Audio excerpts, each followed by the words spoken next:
দর্শক, এদিকে বাগেরহাটের ভৈরব নদীর মোহনায় আছেন সহকর্মী তাহসানুল বাকি ফাহিম। সেখানে ঘূর্ণিঝড় রিমালের প্রভাব জানবো তার কাছ থেকে।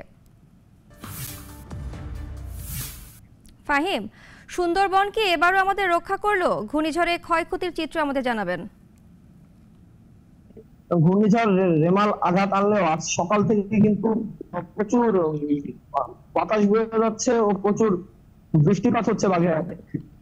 এরই মধ্যে বাগেরহাটের যে সকল উপজেলাগুলো নদীর তীরবর্তী, সেখানে ৭৫টি ইউনিয়নের প্রায় ১০০ গ্রাম কিন্তু জলোচ্ছ্বাসে প্লাবিত হয়ে গিয়েছে। ইতিমধ্যে বাগেরহাট জেলায় কিন্তু ৬ থেকে ৭ ফুট জলোচ্ছ্বাসে প্লাবিত হয়ে গিয়েছে।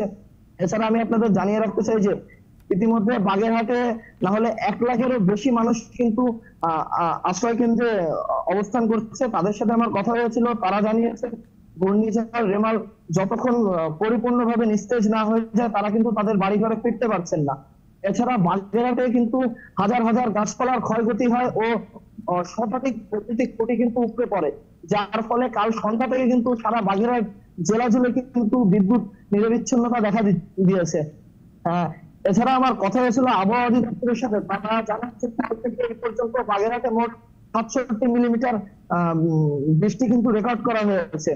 এছাড়া আমি আপনাদের আরো জানিয়ে রাখতে চাই যে বাগেরহাট জেলায় মোট ৪৫,০০০, তার মধ্যে ৩৫,০০০ ঘর বাড়ি কিন্তু আংশিক ক্ষতিগ্রস্ত, ১০,০০০ ঘর বাড়ি কিন্তু সম্পূর্ণভাবে ক্ষতিগ্রস্ত হয়েছে। এছাড়া আমার যদি আপনাদের বাগেরহাট নদীর আমি চিত্র দেখাতে চাই যে দেখেন ইতিমধ্যে কিন্তু বাগেরহাট নদীতে জোয়ারে কিন্তু জোয়ার শুরু হওয়ার জন্য প্রচুর পানি বেড়ে গেছে। ৬ থেকে ৭ ফুট জলোচ্ছ্বাসের কিন্তু দেখা দিচ্ছে। এছাড়া আমার সাথে কথা হয়েছিল বাগেরহাটের জেলা প্রশাসক মোহাম্মদ খালিদ হোসেনের সাথে। তিনি আমাদের জানান যে ১ লাখের বেশি মানুষ কিন্তু আশ্রয় কেন্দ্রে কিন্তু চলে গিয়েছে, তাদের জন্য সকল ত্রাণের ব্যবস্থা করা হয়েছে।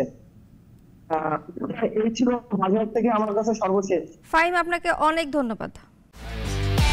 একমাত্র ওয়ালটন এসি দিচ্ছে ১ বছরের রিপ্লেসমেন্ট গ্যারান্টি এবং কম্প্রেসারের ১০ বছরের গ্যারান্টি।